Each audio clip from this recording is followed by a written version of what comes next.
to the wisdom flow. Revenue ramp, let's go, let's go.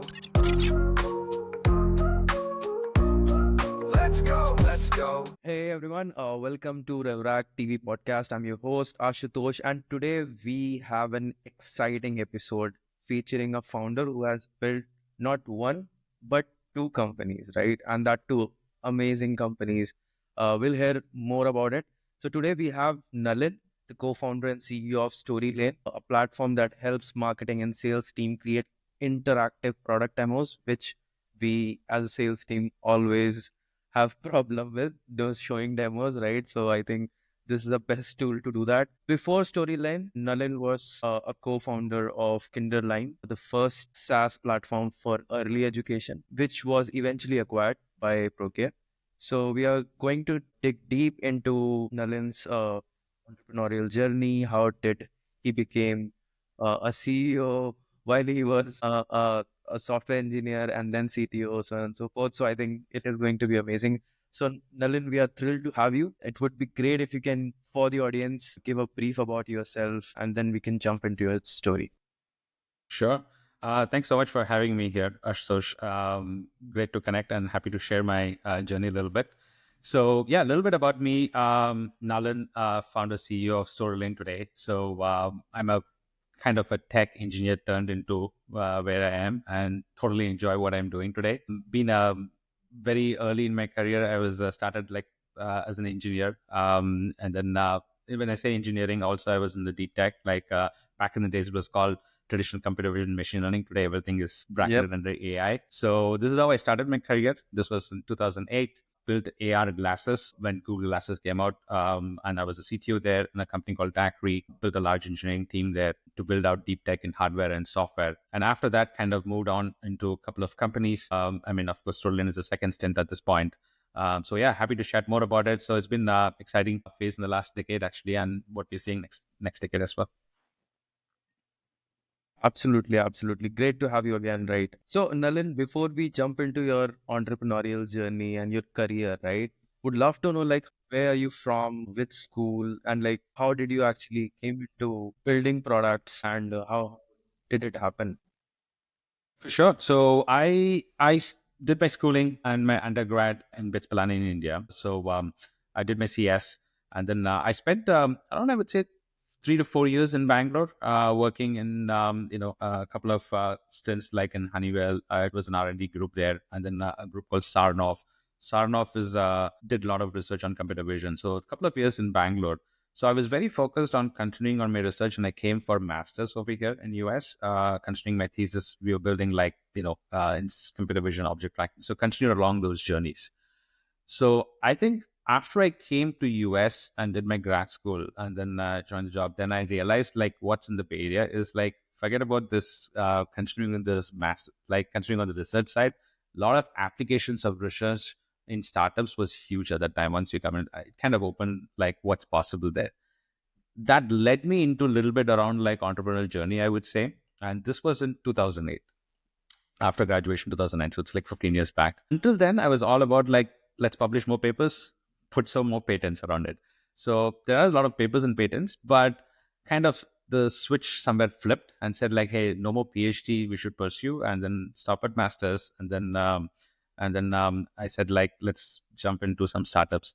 One challenge I had then, I would say, is like we came on a H-1B visa, right? H-1B visa, everybody probably knows who come to US. It's a work visa. You can't start a company. So which means it becomes a huge challenge, and typically the wait time is long.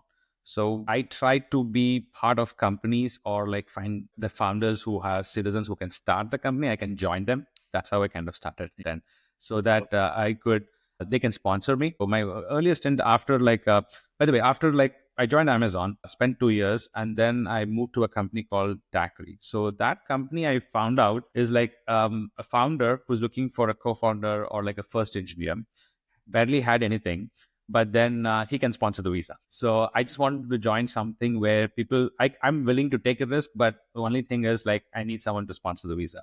So I took those kind of chances early. And then Dacry happened that way, right? We spent around like 6-7 years building those AR glasses. Dacry is a company that built AR glasses. So my kind of journey started from research and then like applying research into early stage companies into a product. That's the journey I've taken initially, and kind of led me into like startup world itself in general. So I was actually wondering, starting business per se, right? It is not easy, right? And that too, like early education. What is actually early education? If you can explain us what is early education, and then how did you manage to start a business in early education? Yeah. I think for to tell that, I think tell should tell continue with the story with Thackeray also a little bit so that you'll know like why I started that or joined that as well. Going back to after the Amazon, I joined Thackeray. I spent it's a very deep tech to build hardware in that is pretty deep tech. I was not the founder, but I was the first. Apart from two founders, I was the first engineer. You are when you're the first engineer apart from two founders, you pretty much like do everything at that. That's like a good opener for me to know how it operates. It was a hardware company. Think of like Microsoft HoloLens. I don't know if anybody's familiar. Then basically it's a AR, right? Today Meta is doing. We were very early. This is 2010 to 2016. Apple released it like a couple of years back, right? So so we were like so early. We raised a lot of capital, around 200 million at that time. So 200 million around 2012 is a lot of money. Even today it's a lot, but 2012 is even more. But it So to really build a is a hardware company, to build a hardware company, we need a lot of capital. We burned a lot of capital there, and then we had a team in the Bay Area picking the right set of great ML and CV, and it was fun building it. So deep tech, I was a CTO there. When you build a deep tech, you're so focused on deep tech to solve the problem, and then we published like tons of patents and everything. We continue to do it. This is continuing with my journey of my master's and thesis around that. So after 5-6 years, I realized there's no product market fit on this one. We were too early in the space. I had no clue about that, right? So as a tech person, that's the problem generally has is like I'm a technologist, researchers, you come, you want to solve tech. I was like told like, hey, there's no PMF. I'm like, what does that mean? So I had no clue. I'm like, I've solved the problem. What do you mean there's no PMF, right? It felt like who like something is fundamentally hard has been solved in AR. You know how hard it is to solve? It's like that. Like, what do you mean there's no PMF? I didn't know anything about it. So this is what happens for technologists, right? They don't know. And that kind of flipped it like, hey, after building everything, and then I left the company, we shut down the company. And then I said, like, man, you don't need to solve complex problems. The product market fit has nothing to do with this whole things. And you need to find out what people want really. And then I want to solve even the simplest problem and give it to them. At that time is when my daughter, I had my daughter, and she was going to a preschool. And that preschool is where I met my co-founder. And then in that preschool is called the early education market. So I was like, hey, what's next? And we're going to leave this company. And then it didn't work out, deep tech. Then there was a very simple problem they were running into, like even communicating with parents, managing this school administrations and everything.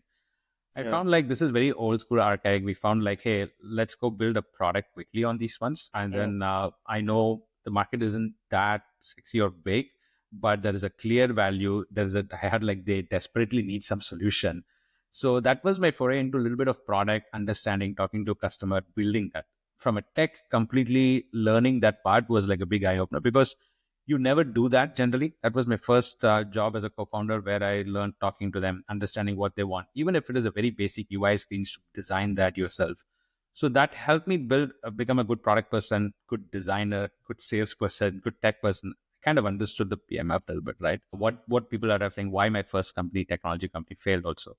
So that's basically what led to that early education market. We started with that, got few customers. Basically, the customers are nothing but my daughter went to a school, they bought this. Then we said like, okay, more schools can buy it in the Bay Area. We kind of spread a little bit, then started building it out more and more. And then that company was acquired because what we built at that time was a SaaS platform. There is a very old traditional platform that existed for 30 years there. We kind of, they looked at us displacing that with a more modern SaaS platform with more. I mean, this is 2016 and it's not like mobile apps are pretty cool still, right? Today, mobile apps, building an app is not that great, but 2015, 2016, build a fantastic app that still works, right? So fantastic mobile app connecting staff, teachers, and schools, and then building pretty much a CRM for like an education market management platform is what we did. Now I get it. And that resonated for schools. That resonated, and we've ended up acquiring it. Yeah.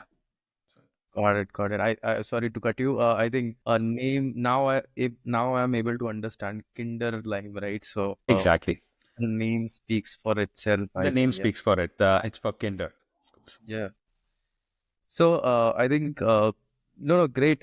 So basically, you were a software person totally, and then Purpose. you realized, okay, uh, there is something known as PMF, which is very important, right? Yes. And then you basically started Kinderline, which was great, and it got acquired by uh, I think Procare, right? So a good outcome as a founder.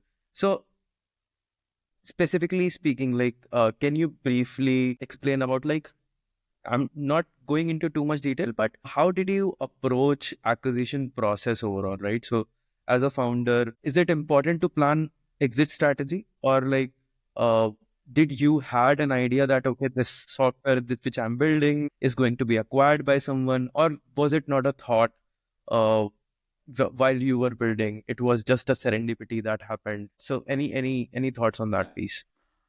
I'll tell you, I have when we started Kindle and then I was very clear this is not something I'll spend my time for building like for decades, right? I was very clear. So think of like I'm coming from a very deep tech, not just a software, more deep tech, right? Like computer vision ML. So I always my passion is associate some form of like we call it AI, like AI tech with great software.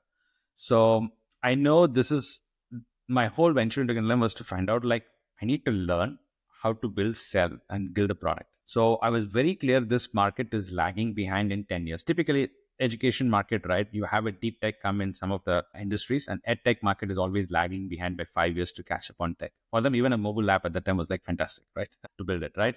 So I was very clear when I started, when we started also, like it's more like a 4 to 5 year, and there is definitely an outcome and exit out of this. Very clearly, I knew about that because the market is old. There are old players there. Basically, you go and make a new tech, build a modern one. Invariably, people will buy you or hire you at that point, right? So we were very clear, and I was very clear about like, hey, this has a potential. Not like who it would be, but we know if we position it right, we have a potential. So going into Inline, like I was very clear about that. And then we didn't have a strategy of who to sell to or anything like that. It came back, it was inbound. We focused on building great product there, and then it came inbound for it. But back in my head, I knew that it is inevitable to happen. The reason being is like there's a lot of pressure of like the old school tech companies who have been around for 30 years. They can't innovate. It's much easier for them to purchase a better software and consolidate the space. The second driving factor was it is as apart from being like an lagging behind market that catches up, it's also like TAM on this market is not super big, right? For many players to exist. I mean, these are all things I learned when I started this, right? So, and then you know that. These are And the all moment you fast. know that, yeah, you don't want to play the large game and you need to have some optionality for yourself so that you find a path to exit out. That was simple. These things were very clear, but then inbound came in terms of strategically they wanted to purchase it. And the firm is Warburg. There's a private equity firm. They're consolidating the space. They purchased Procare, which has been around for like 20, 30 years in the space. Now they want to consolidate the space with modern tech and everything. PE firms are what? They buy it, they make a 5x multiplier, right? They want to put together many good tools, build a 5x multiplier. They want to resell it to someone. I think they already sold theirs also at this point. But that was the how Hmm. we ended up exiting out of it, and so it was good outcome, which allowed us to go bigger with Storylane.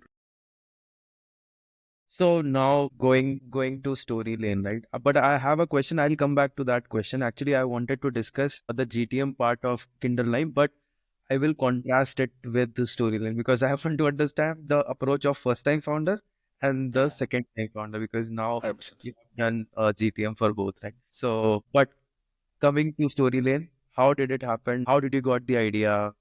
Was it something that you got it while you were building Kinderline, or you took a break, gave it a thought, and then restarted? Because most of the founders that get like acquisition, they take a break and then think about something and then they start building. So how Yeah, did so it I happen? think 100%. So when we got acquired, we had a handcuff for a couple of years to stay. I'll tell you. Yeah. So we stayed there for a couple of years. I stayed, and then integrated the platform, built all that. So during those couple of years, it's always back of the mind. You're thinking, what's next, right? In those handcuff time, and that's naturally Absolutely. happens.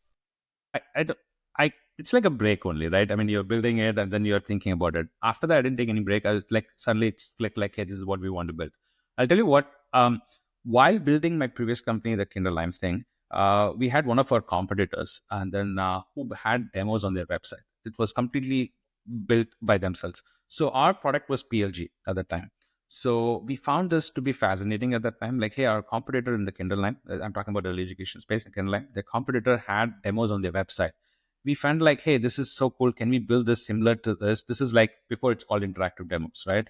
Can we build this? The problem was like there's no engineering time to go put the efforts and resources to build all of this. Hey, let's focus on our PLG model that's working. Let's continue with that. So again, we didn't know what it is, but I liked what I saw that time. Fast forward after we exited, a couple of years, we're thinking what's to do and everything.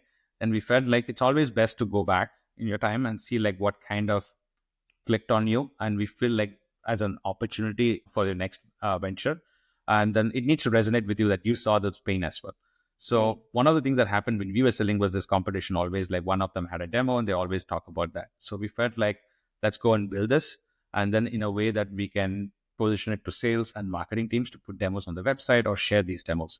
Kind of led to Storyline, a little bit from our past experience going through some sales cycles in Kindle Lime with a competitor who did that. Then the term interactive demos got coined because there's a bunch of companies started with that, and G2 coined the term and the Gartners coined the term around it. I don't think we started like saying it's interactive demo. We started with like product demos, and then it turned out the industry gave a name to it as well slowly. Yeah. No, makes sense. Makes sense. So now I think great start. Actually, people struggle to find ideas. I have seen a lot of founders after completing their journey after the acquisition, they struggle to find a new idea, right? Because you have to be right and opportunity cost is there, right? So, but yeah. So now I'm asking the same question which I wanted to. So you had done Kindle Lime. You are now a second time founder, and how did you thought to get your customers in Storylane, right? Because first 10 to 20 customer, how was the journey? And was it something that you did by your own self? Was it your network? How did you approach it? So basically, I'll tell you in the first company, even though I was in the co-founder of the Daiquiri, it was very technologies. Then second one, when I started, less of technology, and I focused a lot on product and selling and how to get the customers from your known network. One of the things I didn't do well in the other company was good marketing. No marketing, no brand building, nothing. We focused again on product. Now with Storylane, it's like every time you learn something, at Storylane, very focused on product and tech is the easiest. Like it comes now, I know exactly. Now a lot of effort is spent on marketing, GTM, how we build a brand around what Storylane is doing. And also, again, it's also the industry, the way you approach the market is different. Like, for example, my previous company, Kindle Lime, it's like there is an existing company which has been there for 30 years. You're not educating the audience about new category here. They know this exists. You're building a better version. Whereas with Storylane, it's different. There's nothing like this exists. This category is created only 4 to 5 years back. So which means there is two types of things that you have to do. One is like educating the audience with category creation, and at the same time getting your PMF and then running that GTM motions and the product and everything. So it's a different kind of a challenge that we have today. So you have to understand that, are you displacing someone or are you creating something new in the category, right? If you're displacing somebody, then you don't need to spend your time on educating the audience. They know you are a better version. The story is different. But here, the story has to be different. So now going back to, so the first 10 customers you acquire also depends on these, right? You need to know what product it is, which category you're getting into. Is it new category or are you displacing somebody, right? Like, for example, my daiquiri was new category. Nothing exists in this world like this, and we're building something new. And we failed in PMF. Now, when you're building Storyline, it's the same thing, right? Nothing like this exists, but the cost of getting this is faster for our customers because it's not relatively that expensive, and it's a good way to try it. So we started our GTM with people from like folks from our LinkedIn network and the standard that every founder does today, which is like go through your network, through one pass, go to the second pass, second degree connection, get some introductions, referrals. One thing that did help us a lot is like we went through YC in Storylane. So we went through YC in summer 21. There's a network of people, your network just broadens quickly. that helped us get the first set of seed of 10 customers itself to iterate on it. And I'll tell you, the first set of 10 customers you get may not be the best ones, right? All of the 10 first customers were not a good fit for us. So you have to constantly keep iterating and then to find the right set of people as well. Because most of them were startups and they gave different sets of feedback. And slowly we moved towards a non-startup up market, and then we started seeing some patterns there. No, absolutely. I think so. As you rightly said, every time in your journey you learn something, right? First was more tech heavy, then it was like slightly you started focusing on GTM, and now you're more focused on GTM. Now you're a CEO, you have to handle other areas as well, right? So, how do you basically approach, because you are out there in the market, right? Talking to a lot of customers, you are approaching new style to sell. How do you give feedback to your product, or like how are you being able to like build? How do you solve that? Yeah, no, great. I think we are close to 35, 40 people today, the Storylane. And then the way I give feedback is right now is like I'm involved in those sales calls today as well. So I'm looking at the sales conversation, having a loop with the sales team, exactly what they're asking. So that changes into your product roadmap, right? And then what you want to build. There are two types of product roadmap you will build, right? So I'm like me and my one more person within the team who are working on the roadmap, generally another product person. So essentially, I see the roadmap as two parts, right? One is what the customer is asking, like problems that they're having. So you build the roadmap. And then the other is your vision, where you want to get to, right? Where they may not be asking, but you're telling them the right way. Again, you have to understand this is a new category. When it's a new category creation, that's why I go back to that thing is saying is it doesn't exist before. So it's a new way of building and telling them this is the right way to do it. Then you're also thinking of what you want to, your vision of what you want to achieve in the product. Plus, you need to align what the customer is asking, making sure. Otherwise, you will start building two different product lines. You have to keep constantly converging them. So that essentially comes only from a founder. Only founders will know that easily because you are at that stage as well. Once you are past a certain stage, then you can have that translated with many people running it. But at this stage, we're still like driven by me very clearly. I know where I want the product to go and what the feedback is coming, trying to keep aligning it so that the product doesn't diverge too much as well. So the loop starts with taking calls, recordings, sharing this, communicating with the team constantly, what we're building, and telling the story of why is super important at this point. Because otherwise, people will start, the team will start feeling like, hey, we're building too many things, or it's diverging. They need to know the reasons. Yeah. Makes sense. No, make perfect sense actually. I do this. I try to do the same thing, but we are very, very, very early than you. It has been, I think, 3 years since you have been building Lane, right? So when you were in early days, were you the A of your team, right? So how your sales function has evolved, how your sales style has evolved. Yeah. How do you approach overall sales team, and is there anything that we can learn from you about I the mean, there's sales? always, I'll tell you one thing, sales is the best profession I've seen now. I've been like an engineer, been like a research scientist, been a product person, been a support person, CS. You do everything, right? But sales is amazing.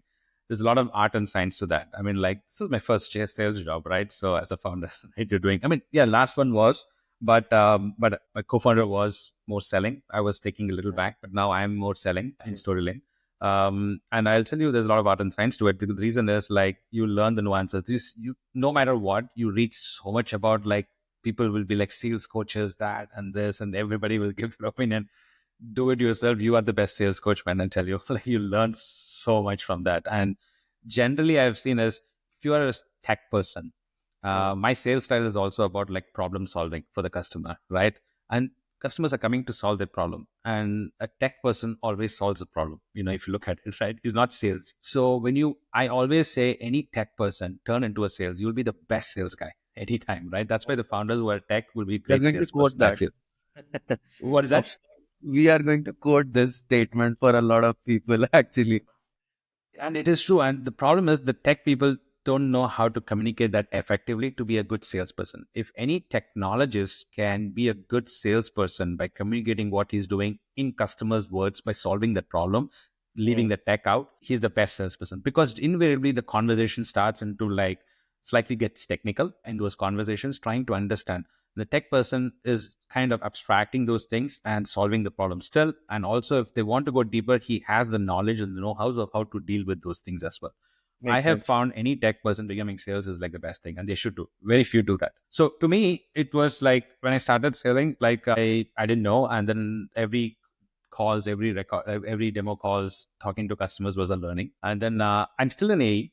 We are a team of Awesome. 3 sales AEs are there, and I do take. But this year we are starting to do little less, basically like one or maximum like few a week. That's all.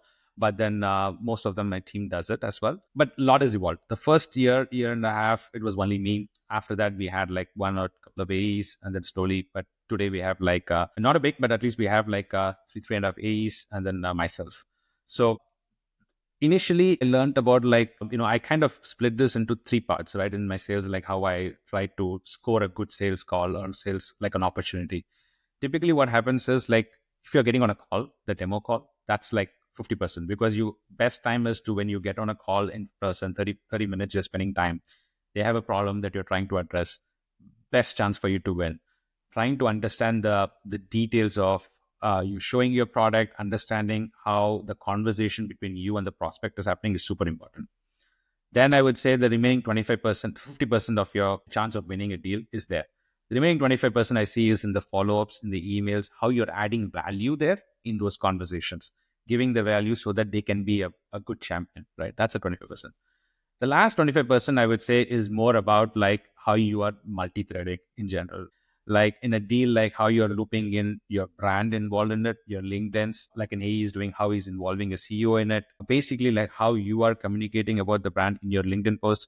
So there's a lot more nuances to those things as well, and how you are scaling well as a person, right? So I feel like your demo call is the most important. And today, my sales style has improved, like evolved, like enabling my AEs today and being a sales engineer for them, understanding the nuances in those calls, details, body languages, the tones. So I didn't realize in 2 years I would transform so much to understand looking at a call in a transcript, like is it a good or not? I can start pattern matching very fast today. So that comes over you doing thousands of calls, right, every year. Yep, yep, So yep, yep. now you have done thousands of calls each year. You start looking at it in 5 minutes, you can detect like what's going to work and not work. You kind of quickly pattern match things. You get really good at it, and now it's all about transferring my knowledge into the AEs in those demo calls. That's all my focus is. Yeah, and it's hard to transfer that knowledge to people for them to do exactly like you, and that's Yeah. a skill set also for which I'm still developing. Yeah. But your product is actually going to help there, right? So It is. The product does help a lot, right? Because we have a PLG model. So it's not like everybody talks to us, but when you are so we are both product led and also sales led. So people yeah. directly talk to us, or they are also product led, which means they sign up and they talk to it. So we need to, when you are doing multiple things like this, then when you get on a sales call, you need to be very skilled to understand it's a product led conversation, sales led conversation, understanding how well aware of it. So there are a lot of like nuanced details to that. Yeah. So I was about to ask, like, so Storylane also focuses on PLG, right? For everybody's sake, like product-led growth, right? So how did you go about this strategy and how did it came? Did you know from the start that, okay, you want to do a PLG? Because PLG is not actually easy to crack, right? It is hard to actually build funnels. It is hard to build that kind of a product, which is so creamy, so easy to lure people in and then basically getting a sale. So like were you comfortable doing PLC or like how did No, I was very clear we have to be PLG from day one. So that we were very clear because my previous company was also PLG product. And then very clear it has to be PLG product. But I think even though I was clear, I wasn't ready for it to be day one. Because, when you're in day one PLG, then you don't get those lot of feedback. So you build the product, you design it thinking it's going to be PLG. But then what I mean by that is a lot of people think like, hey, I want to turn my sales-led approach into a PLG. It's not like putting a sign-up button, right? You're going to drop people. It's about like how the product experiences after they click the sign-up, right? Whether they're getting the value. So you need to build the product that way. So we built it in that way, but we never opened it up for people. So we went PLG only like a year and a half back, I would say. So fully. Okay. Until then, we were not ready and we were sales-led only. That gave us a lot of insights. And then after that, we went to product led. So then when you wanted to shift to product led, it was not like, hey, we took the whole 6 months to build a product led version of this. No. So it was more about like few weeks and we know what needs to be done. So the details, like in the first 5 minutes, the customer needs to see the value of your product, right? I mean, if it's a product led, so if you're not able to provide that, they're going to leave, right? If you're going to tell them like it takes 1 hour to set up your product to and feel the value, it's too slow. So these are things day one, I was very clear, but then we built it, designed it in that way only. And then, so going product led was much easier for us. And then the reason why we're product led also is like we're all about like empowering companies to be more product led, right? And it was also no brainer for us to be product led ourselves, number one, right? And then showing the demos on our websites and everything. And then what I do see in this new category is it's not about only selling to marketing and sales. We're also empowering multiple teams. We're building a platform. So which means like the way starting with marketing, starting with sales, pre-sales, CS uses this, product teams uses this. So once you spread across multiple teams, being product led helps because that's how the collaboration happens. The sharing these demos happen as well. You don't want to create that friction. So that's another reason why. And you need to understand not all products can go product led. And that's why they use Storylane, right? To show products and everything. Right. Absolutely. But to become product led also means like your product, DNA of your product needs to support it to be able to give that value. So basically, if you are product led, this is my like assumption, and correct me if I'm wrong, right? So if you are product led, basically you're trying to sell to either SMBs, mid market, sort of customer, and for SLG sales led, you are actually enterprise, right? So is it correct that what Storylane currently doing?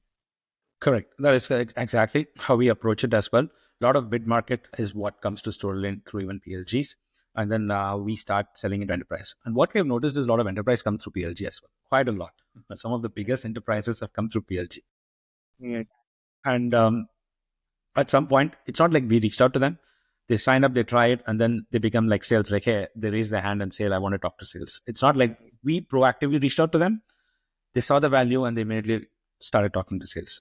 And was it something? Sorry to cut you. So is it like they add their own credit card or they bill it on the? So how does that happen? It's their own credit card, so which means they can purchase it. That's both sides, right? Their own credit card, they purchase it, and then they say like, "Hey, I want to expand this. I want seeing in multiple teams using it, so I want to talk to someone." Right? That's a very common thing.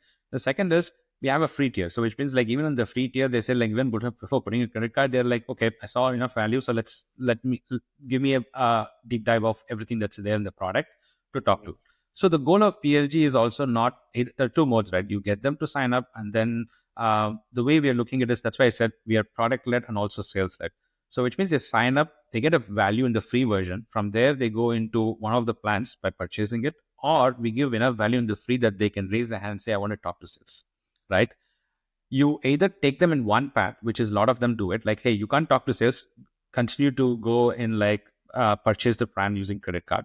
We give them both options. Either you purchase or you're ready to talk to us for a slightly larger one. So that way we are a little sales led as well. And then our free plan allows them to do a lot more capabilities a little bit. So that means they get a full value also without purchase. So that's worked well. I mean, again, look, you have to keep iterating on a product led what's working. So it's not like you will be done. It's done for the next 1 year, right? We have iterated quite a lot in the last year, and you have to constantly iterate put a goal like a couple of months and iterate and see what's working and what's not working and keep changing. There's never a right way or way to do it. And the most important is you have to keep iterating and find one that works for you. That's it. Yeah. For your product or your audience. So I have two questions. First question, majorly like two set of questions, like kind of related to GTM. So first is, so in your SLG, right? Is your SLG has better rate than product led, or like how do you compare both the portions, right? Or you don't even like bother doing that because it is not comparable overall, right? First question, is it like a good question to ask even from like I'm just asking this because it came into my mind, right? So there are SLG and there is PLG, right? So do you think that these two methods are comparable? First, second, if they are comparable, like do you see which is performing better for you, right? Second question would be like in your SLG, what is the way that you take your deals and how do you structure basically for the win basically? Correct. I think you asked two parts there. So firstly, are they comparable? They are not. And then I think the right way to do it is like, I think you should, I mean, like many companies do only PLG, but invariably you have to have both. And then just one is not going to get you. I think even there are different variations. People say it like, hey, one is like get them to use a certain level before like have a sales, like in PLG, right?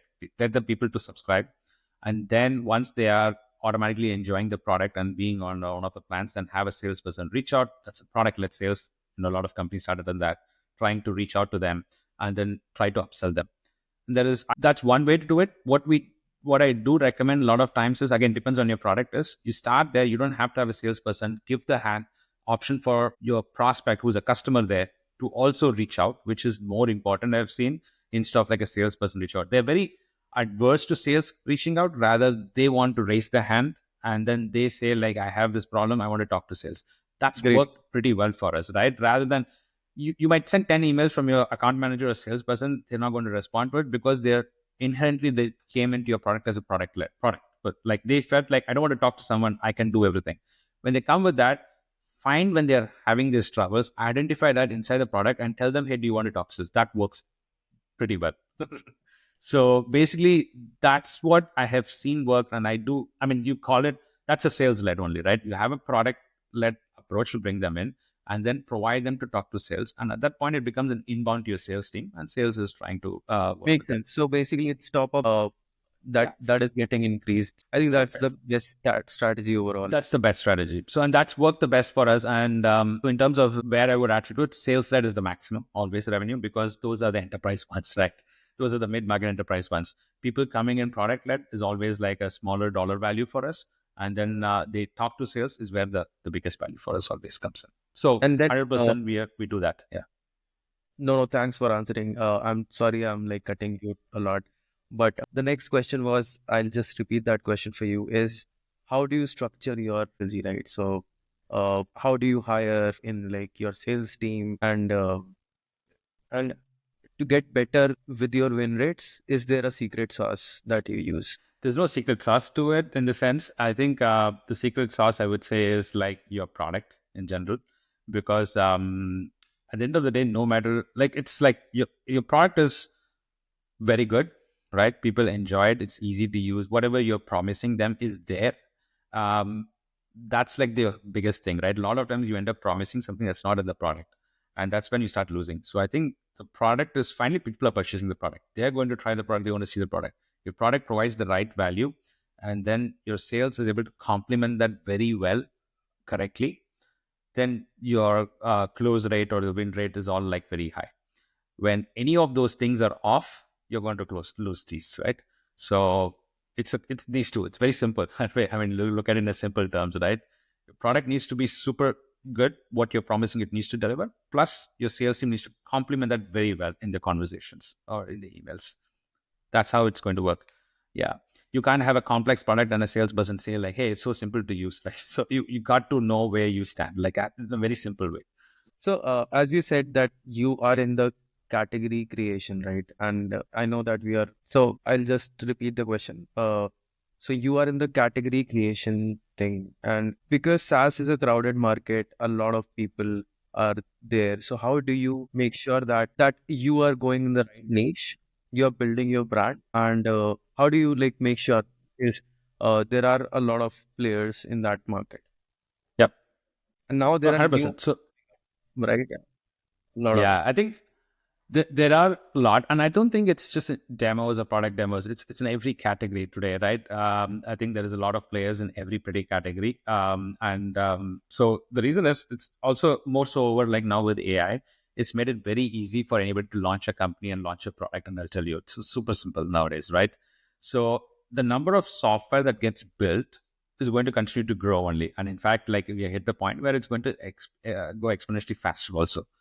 I see that as an opportunity because people need to use Storylane to show their product. When you have like 10 products, how will you buy a product? Because you need to know what product does what without signing up to them or talking to sales. So there is a huge value and the market is expanding constantly. So that is what excites me because the market expands as well in this space. And for us to know how much of the market we are trying to take, simply I look at like how well we are doing in the marketing, how well we are doing in the product and capabilities, right? Underlying theme is like when you're competing, irrespective of demos or any market, you need to constantly innovate, and you have to ship like it's like 2030, right? You have to innovate, thinking like what the future will look like and how you're solving the present.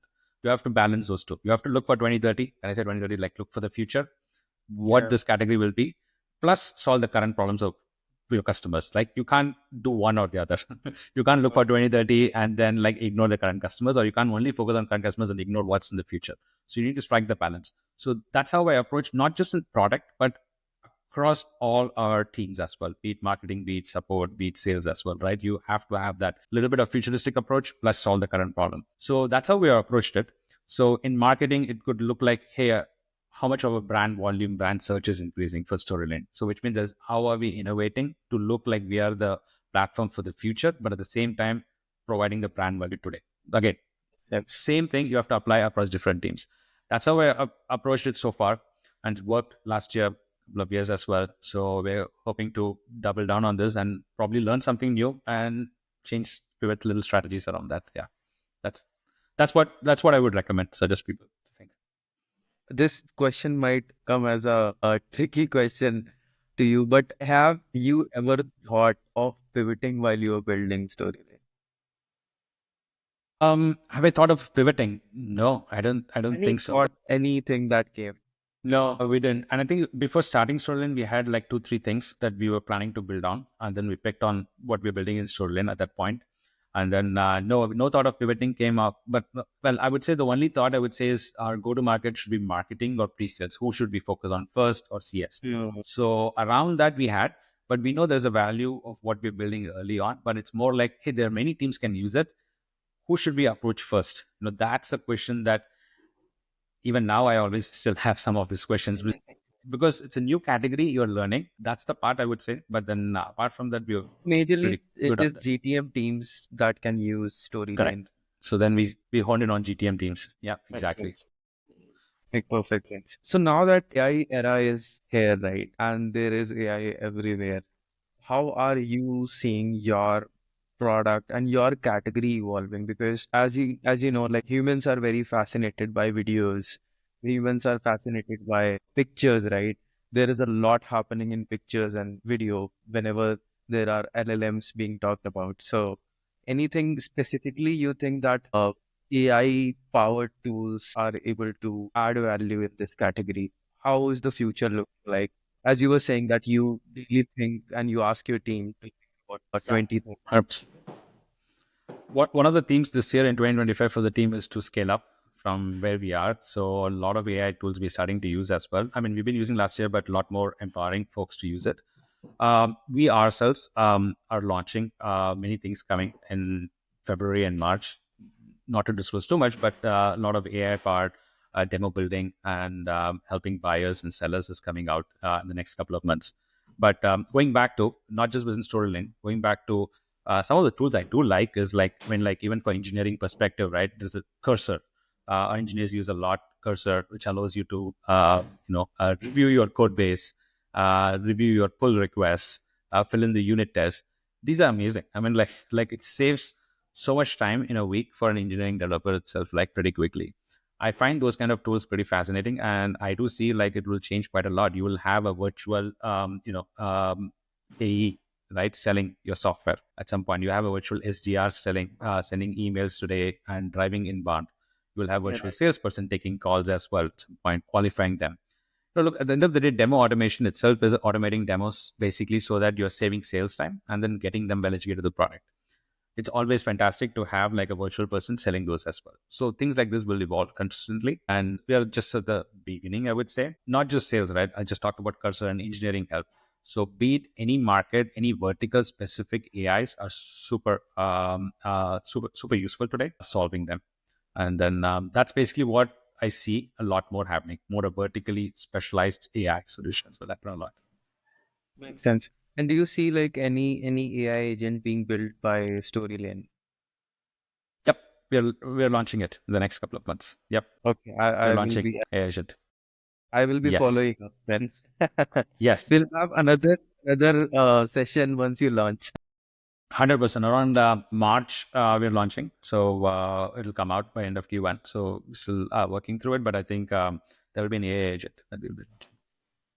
Great. So we have I think skimmed through all these section, right? Your early days and Kinderlime, Storylane, the GTM and everything, right? This is Nalin, a business person. How Nalin, personally, how Nalin has evolved during those days? Because now you're a CEO, right? What has changed you as a person? Like how you have evolved during these years? As a person, you become super good at time management, I'll tell you. Because at the end of the day, there is only 24 hours for everybody, and you figure out a way to do so many things in the 24 hours. I have two kids, and then you're running company remote, so you figure it out. So sometimes it's more like there is always a friction, like, hey, it's not doable. You have only less time. But what one thing I've learned over the time and as a business person today is like you can do so much in the 24 hours. It's just like the mindset and how you prioritize it. It's very underrated. People always think like, hey, I don't have time and there is less prioritization. But again, I will go back, and a very simple exercise is look at the week and see where you spend the time. Keep iterating and optimizing yourself personally each week. You will Right. you will start seeing within 3 months tremendous amount of uplift within your own personal development quickly.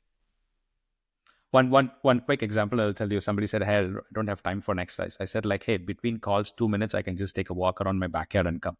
That's it. You've done your exercise. If you do this throughout the day, you can cover like 5,000, 6,000 steps in a day just doing that. So it's like you don't need 30 minutes of block. You figure out a way to make it work. That's just an example of how you can be time managed efficiently. Cool. I think we are about time. We have a last section. We do a rapid fire, which we used to do, but we have recently started again. So I'll ask you one question. Like there are 2 to 3 questions I'll ask. You can either take Sure. it or you can choose to answer, right? So first question is, are you a early riser or a night owl? Kind of both now as a founder, but mostly night owl. Yeah. Early Okay. riser because of my kids. Let's put it that way. I think proudest moment is our being able to continue to double our revenues and grow the team is like the proudest moment overall. If I pick one, I think it will be our first offsite that we did. Awesome. If you could have dinner with any historical figure, right, who would be it? Historical figure. I don't have to go too far. I think at dinner, Steve Jobs, if he had been around, would be fantastic. There's a lot to pick as a technologist, as a product person, as a business guy. What would be one question that you will ask him? One question I would ask him is like simple. I think I just mentioned like, how did he manage his time? There's always so much to learn. Like, Hmm. Makes sense. I think, yeah, I would ask the same thing to Elon Musk. yep, exactly. The current figure would be Elon Musk. Historical Yeah. probably would be Steve. Yeah.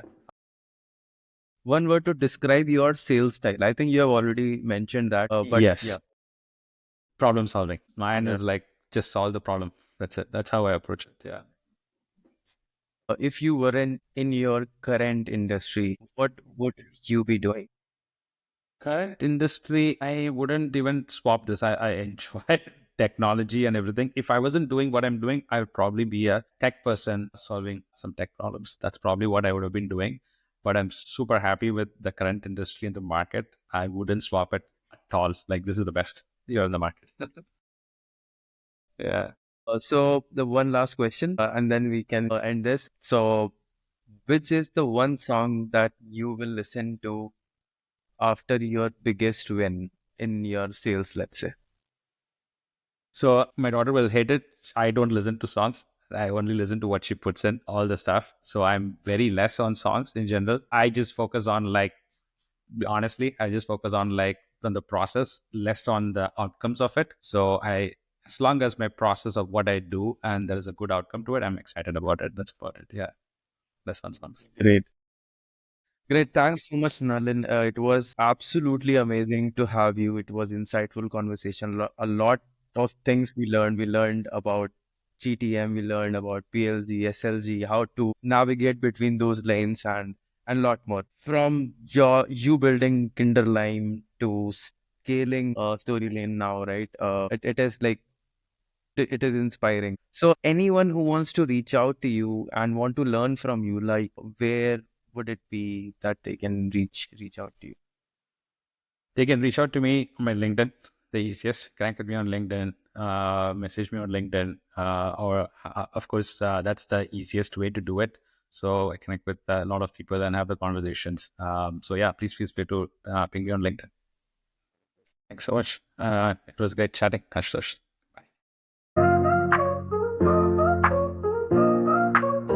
Yeah. Late night dreams on the revenue ramp. Talking cash flow and sales stamps. Got Revrag